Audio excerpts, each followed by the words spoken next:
Hello, hello, hello, hello, everybody.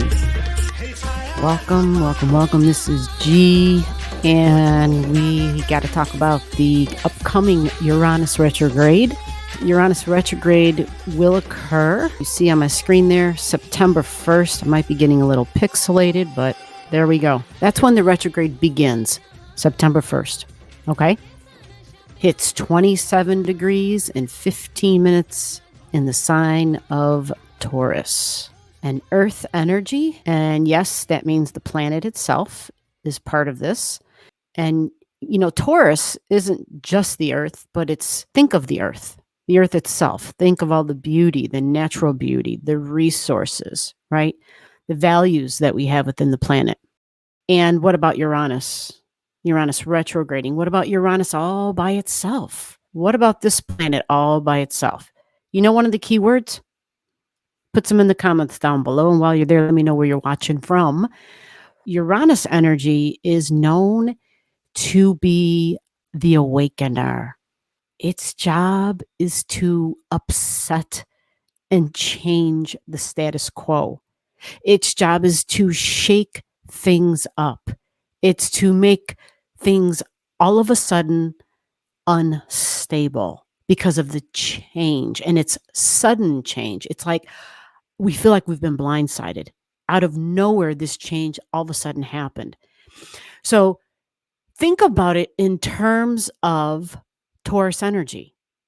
Taurus being the Earth itself and the planet, but our values and our creature comforts. So what is it that you consider one of your creature comforts? Like, what is that for Taurus energy that falls into that category for you? For me, I'm thinking of maybe sound, right? Taurus loves peace. I love peace. What about beauty? Yeah, beauty's in the eye of the beholder. So that definition of beauty is going to be different for each and every one of us. So in a way, our creature comforts are also going to be different for each and every one of us. Like what I feel that I need in my world to be comfortable and to feel at peace and calm and stable might be kind of different for other people. A lot of people don't like things to be fixed, right? And unchanging. A lot of people find that too rigid, and that's Taurus energy. It is fixed. It does not like change. It doesn't like disruptions. It wants predictable things because to them, and now when I say them, I just mean to Taurian energy in general, it feels like that means it's stable, right? I've got not one or two legs, but I've got to add stability. I've got a third leg because with just two legs, I can be blown forward or backwards. But if I put a third leg up, like I can't be blown over in that direction. However, there's still an opening at the other side with just three legs. So I put up a fourth leg, 4 legs, right? And that creates that stability. Yeah. So it's not strange that we think the number 4, and then we think the 4th house, and we think Cancer energy. We think home and family and how that's the foundation of a human's life. Right? The foundation. And it begins with mom, and all that's Cancer energy. And so there's something to be said about the connection between Cancer energy and Taurus energy. When you look in a chart, they send sextile energy to each other. They're just 60 degrees away from each other. So they get along. They create stability, right? There's routine involved. There's the creature comforts, food, a big Taurus theme, the planet, its natural resources, right? Earthy energy of this is mine. I own this. To then the Taurus energy. Okay, I own this, but what can I do with it? Does it have a practical purpose? It graduates to Virgo. And then it goes up another notch and eventually makes it to Capricorn, which then's like, oh yeah, you're really good at serving in the home and in the family with people that are important to you and in a very practical, tangible way, utilizing your values and your natural resources. Taurus and Virgo together. I can make my own clothes. I can garden and feed myself. But then it goes up to Cappy, which becomes all about, hey, shit, we can make a business out of this. You follow? And that can create some long-term material, tangible, financial security. So all of these phases are connected when we talk about changes at the first foundational level of Taurus energy, because it's a Uranus retrograde in the sign of Taurus. So this retrograde energy September 1st, you see the chart, 27 degrees and 15 minutes. We want to know to what degree, right?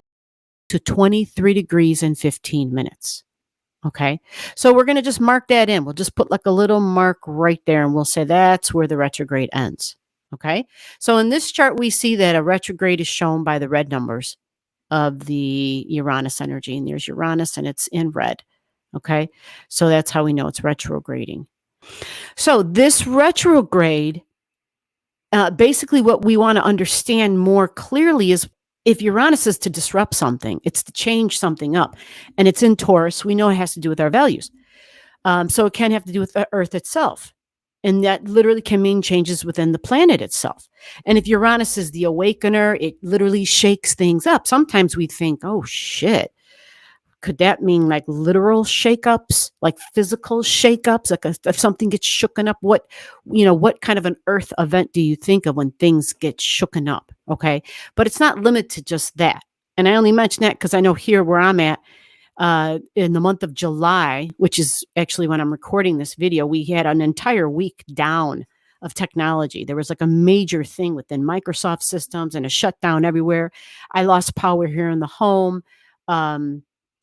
We all did, and our neighborhood. And so we were down, thankfully, for Monday to like Thursday, I think it was technically, or late Wednesday evening till Thursday. And so, we had some bad storms come through, but there was also a lot of super duper, really super duper powerful stuff happening.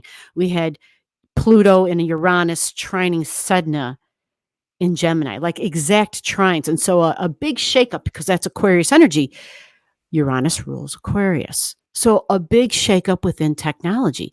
And it was a global wide shakeup. It wasn't just the shakeup that I had because of our storm. I'm giving you multiple examples of how this could look, right? There was a storm. So we lost electricity, Uranus, Aquarius energy. We had to power down, right? Within our values. Yeah, we had to throw some food away for sure. We had no creature comforts, no power. So that means no fans, no air conditioning, right? Thankfully, we were very fortunate. I'm in Illinois, so our weather wasn't, we were really, really, really fortunate. So another example was the Microsoft thing, cut down just global stuff, worldwide, global systems. And then on a personal scale for me, being able to communicate and be able to help my mom and navigate watching her cameras. Couldn't do it. Even where she lived, they didn't have like a earth event there, but because of the big technology shutdown, I thought it was just the fact that we didn't have the internet. But even when our internet went back up, my mom's cameras, her live cameras, I couldn't see. And I didn't realize it exactly at the time, but it was because of the major technological shakeup in Illinois. That within the same 24-hour period, just exactly west of us, I want to say an hour and a half west of us, there was earthquakes measured 3.4, not a huge one, but it measured, and which is bizarre for Northern Illinois. So a lot of shakeups, a lot of like, holy shit, right? So storms, earthquakes, just digital shit, systems going down, right? So just 3 or 4 examples right there of what that looked like for us then and how Uranus shakes things up. What about banking? Didn't even mention that, but that's the big elephant in the room every time we talk about Taurus energy is my money, mine, more money, more money, more money. Where's my money in my bank? And so if you're having digital problems, you're like, holy shit, where's the money in the bank? Especially if you do the online banking thing.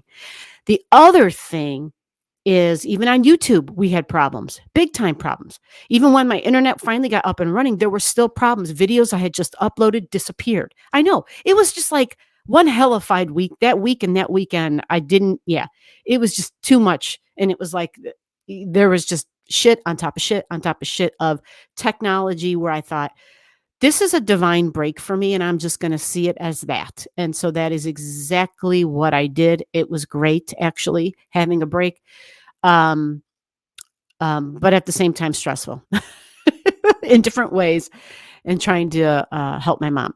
So with that said, a retrograde, when a planet goes retrograde, it's usually a promise of intensifying the keywords of that planet. What are we being disrupted in? What Are we being forced out of our comfortable zone? And when you spell comfortable, make sure you spell it with the BULL on there, right? Comfortable, because it's Uranus in Taurus, and the retrograde lasts all the way until Uranus hits 23 degrees. Okay, so values, natural resources, the planet, the earth, your creature comforts, my creature comforts. Now that we have a better understanding of what that can look like, what the hell does that mean when we say creature comforts? I might want to light candles. My housemate, she was doing some cleaning. She was trying to light some she had like incense sticks. In my mind, that I am not a fan of incense at all. They're usually way too strong and perfumey. I am super basic.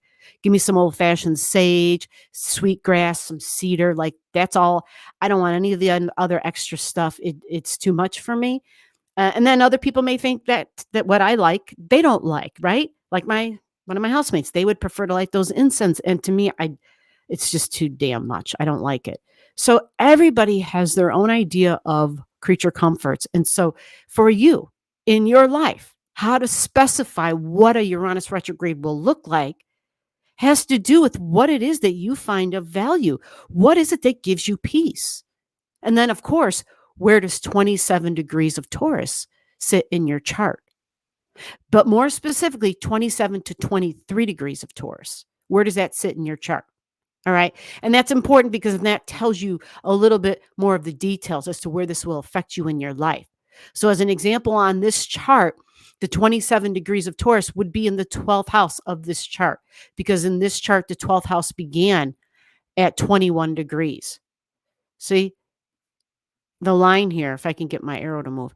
Yeah, this 12th house cusp line began at 21 degrees. So 27 is in the 12th house of this chart. If this was your chart, this would be the unknown. This would be the mysteries of your life, the unconscious, the subconscious, the sleep, the dream, the fantasy, the sci-fi. This is where literally when you go to sleep and you go somewhere else. Some people say my soul leaves my body when I go to sleep. Some people say I go and I have adventures, or I have these lucid dreams, or I go to sleep and I'm completely knocked out. 27 degrees of Taurus, my values, my desires, my subconscious desires. Some say the 12th house, some of the past, the soul's history, the soul's memory. We might have dreams when we go to sleep and revisit some of those places we've been, right? It just really depends on other things in your chart. But the 12th house, the subconscious, the hidden. Some people are scared by that, the subconscious and the hidden, but it's also the place of prayer and faith and meditation, understanding and unity. Can we freaking unify? Yeah. So Taurus energy, Uranus energy. Uranus can be a person in charge and authority figures. I think of Jerome Powell whenever I see Uranus and Taurus, and interest rates being changed up, changes happening within the monetary system, because that's Taurus energy, and banking, right? Global resets, global systems. Uranus squares Aquarius. So that's the global finances. You follow? So there's a lot of different ways this can look. Now, 27 degrees on this day. What is this day? September 1st. But the minutes, right? 27:15, Uranus was sitting at 27:15 3 or 4 days prior to this date. So the end of August was a thing. But when it goes retrograde, it becomes more intense. And Uranus energy, folks, it's like, you're not the boss of me. We have a strong desire to not follow the status quo. We have a strong desire to go our own way. We have this independent fire, maybe fiery isn't right, but lightning bolt idea, of I have this new idea that just popped in my head. Let's try it this way. Something so different, something unconventional, unconventional. And we kind of got a taste of unconventional, didn't we, recently, when the sitting president, the current administration, the incumbent, said, I'm stepping down. And all of a sudden it was like, well, I think some folks were like, oh, thank God. I think some folks were like, hell no, don't do this. It's too far into this for you to step down. I think I don't know. And I don't even want to go, right? I don't know. And I don't even want to go because our country is absolutely freaking nuts. People forget about their basic values, if they would just focus on their basic values and understand things, I think we would find a lot more that we have in common than we do that we have to divide us. But with that said, Uranus is here to shake up those values. It says, oh, you kind of forgot what was important. We're kind of liking the taste of something new and different. And so you broke away, not realizing the cost and the price to something being reliable. Right. All these words, reliable, dependable, put a BULL on the end of those spellings instead of the ABLE. Taurus is those things. You can count on me. I'm going to be there. Right? Because it has that tenacity to stick to it and to not give up. It is a finisher. Now, this degree, this challenges the squares to Uranus, and a Uranus retrograde challenges 23 to 27 degrees of Aquarius and 23 to 27 degrees of Leo. And on this day, what do you see? On the day of this Uranus going retrograde, look where frickin' Mercury and the moon are. They're conjunct. And it's like they're right at the 23 degree, which I think is fascinating because that's the degree that Uranus retrogrades backwards to. It takes a long time to get there. Okay. Uranus is not going to be back at the 23 degrees in Taurus until 2025. Right. Till 2025. That's kind of freaky when you think about it. It's January. The end of January of 2025 is when Uranus gets back to 23 degrees in Taurus. Okay, so changes within my values, changes at the, if you think of those degrees, put in the comments, do you have something at 23, 24, 25, 26, 27 degrees in the fixed signs? And let me know what it is, what sign it is, and the degree that it's at within those degrees I just listed. This chart here at this 23 degrees, this is giving us a preview of the Uranus come January. Yes, right. It's a preview of the Uranus in January because in January, this Uranus will then be sitting here. You see? So it's the connection between this Mercury and this moon in Leo squaring anything anybody has right now, like natally, right? Because your stuff doesn't move. If you have anything at 22, 23 degrees, even 21, right? 21, 20, 20, 21, 22, 23 degrees of Taurus, this moon and this Mercury on this day, you're going to feel that. Now, these are very quick movements, Mercury and the moon. They're quick. It's a one-day thing, but it will come up again because then Uranus is going to go back and be conjunct whatever you had sitting here at this 21, 22, 23 degrees. You see? And that will be at the end of January. Okay? January 30th to be exact. All right. So uncomfortable is the red lines. Stress and tension is the red lines. All right. Uncomfortable and stress. Now, on the day of this retrograde, we have the Uranus at 27. Then in the opposition, we have Pallas Athena and the Sapphos, the two Venuses, at 29 degrees. It's in Scorpio. Shared values, shared resources. So what do we share? We share the planet, our natural resources. We think oil, coal, gas. We think gold and silver and copper, like all the beautiful natural things you got to drill for. Think about it, right? Our values. That's just on that level. But then we think of like taxes and insurance when we think Scorpio. Some people think, oh, I'm getting insurance payout, right?